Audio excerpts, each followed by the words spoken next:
Expectations ಸ್ಪಷ್ಟವಾಗಿದ್ರೆ ತಂಡ ಗೆಲ್ಲುತ್ತೆ. Confusions ಇರುವ ಜಾಗದಲ್ಲಿ ಫ್ರಸ್ಟ್ರೇಷನ್ ಬೆಳೆಯುತ್ತೆ. ಕ್ಲಾರಿಟಿ ಇರುವ ಜಾಗದಲ್ಲಿ ಎಕ್ಸಲೆನ್ಸ್ ಹುಟ್ಟುತ್ತೆ. ಬಹಳ ಕಂಪನಿಗಳಲ್ಲಿ ಎಂಪ್ಲಾಯೀಸ್ ಫೇಲ್ ಆಗೋದಕ್ಕೆ ಕಾರಣ ಟ್ಯಾಲೆಂಟ್ ಅಲ್ಲ, ಅವರಿಂದ ಏನು ಎಕ್ಸ್ಪೆಕ್ಟ್ ಮಾಡಲಾಗ್ತಾ ಇದೆ ಅನ್ನುವ ಕ್ಲಾರಿಟಿ ಇಲ್ಲದ ಕಾರಣಕ್ಕಾಗಿ. ಕ್ಲಾರಿಟಿ ಕೊಡಬೇಕಾದ 5 ವಿಚಾರಗಳು. ಮೊದಲನೇದು, ಸಕ್ಸಸ್ ಅಂದ್ರೆ ಏನು, ಈ ರೋಲ್ನಲ್ಲಿ ಉತ್ತಮ ಪರ್ಫಾರ್ಮೆನ್ಸ್ ಅಂದ್ರೆ ಏನು, ಸೇಲ್ಸ್ ರೋಲ್ ಆಗಿದ್ರೆ ಟಾರ್ಗೆಟ್ ಎಷ್ಟು, ಎಡಿಟರ್ ಆಗಿದ್ರೆ ಕ್ವಾಲಿಟಿ ಅಂದ್ರೆ ಏನು ಅಂತ. ಎರಡನೇದು, ಪ್ರಿಯಾರಿಟಿ ಯಾವುದು, ಎಲ್ಲವೂ ಇಂಪಾರ್ಟೆಂಟ್ ಅನ್ನೋದು ಯಾವುದು ಇಂಪಾರ್ಟೆಂಟ್ ಅಲ್ಲ ಅನ್ನೋದಕ್ಕೆ ಸಮಾನ. ಮೂರನೇದು, ಡೆಡ್ಲೈನ್ಸ್ ಹೇಗಿರಬೇಕು, ಬೇಗ ಮಾಡು ಅನ್ನೋದಲ್ಲ, ಇವತ್ತು ಸಂಜೆ 5ರ ಒಳಗೆ ಅಂತ ಹೇಳಿ. ಕ್ಲಾರಿಟಿ ಟೈಮ್ ಉಳಿಸುತ್ತೆ. 4, ಬಿಹೇವಿಯರ್ ಎಕ್ಸ್ಪೆಕ್ಟೇಷನ್ಸ್, ಟೀಮ್ ಜೊತೆ ಹೇಗಿರಬೇಕು, ಕಸ್ಟಮರ್ಸ್ ಅನ್ನ ಹೇಗೆ ಟ್ರೀಟ್ ಮಾಡಬೇಕು, ಕಂಪನಿ ವ್ಯಾಲ್ಯೂ ಏನು ಅಂತ ತಿಳಿಸಬೇಕು. 5, ಫೀಡ್ಬ್ಯಾಕ್ ಹೇಗಿರುತ್ತೆ, ರಿವ್ಯೂ ಯಾವಾಗ, ಕರೆಕ್ಷನ್ಸ್ ಹೇಗೆ, ಇಂಪ್ರೂವ್ಮೆಂಟ್ ಹೇಗೆ, ಇವು ಗೊತ್ತಿದ್ರೆ ಭಯ ಕಡಿಮೆಯಾಗಿ ಗ್ರೋತ್ ಹೆಚ್ಚಾಗುತ್ತೆ.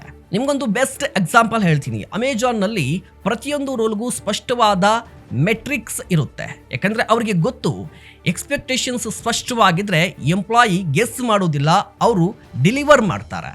ನೆನಪಿಡಿ, ಮೈಂಡ್ ರೀಡಿಂಗ್ ಲೀಡರ್ಶಿಪ್ ಅಲ್ಲ, ಕ್ಲಾರಿಟಿ ಲೀಡರ್ಶಿಪ್. ಕ್ಲಾರಿಟಿ ಇರುವ ಜಾಗದಲ್ಲಿ ಕಾನ್ಫಿಡೆನ್ಸ್ ಹೆಚ್ಚಾಗುತ್ತೆ, ಕಾನ್ಫಿಡೆನ್ಸ್ ಇರುವ ಜಾಗದಲ್ಲಿ ಓನರ್ಶಿಪ್ ಹುಟ್ಟುತ್ತೆ.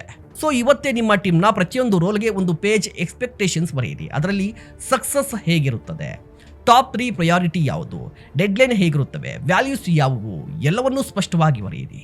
ಈ ಒಂದು ಕೆಲಸ ಅರ್ಧ ಪ್ರಾಬ್ಲಮ್ ಅನ್ನ ಸಾಲ್ವ್ ಮಾಡುತ್ತೆ. Last but not a least, clarity creates confidence, confidence creates ownership, ownership creates excellence. ನೀವೇನು ಹೇಳ್ತೀರಾ? ದಯವಿಟ್ಟು ಕಮೆಂಟ್ ಮಾಡಿ. ಇಂತಹ ಮತ್ತಷ್ಟು ಕಂಟೆಂಟ್ಗಾಗಿ ನೋಡ್ತಾ ಇರಿ ಸುಮನ್ ಟಿವಿ ಬಿಸ್ನೆಸ್.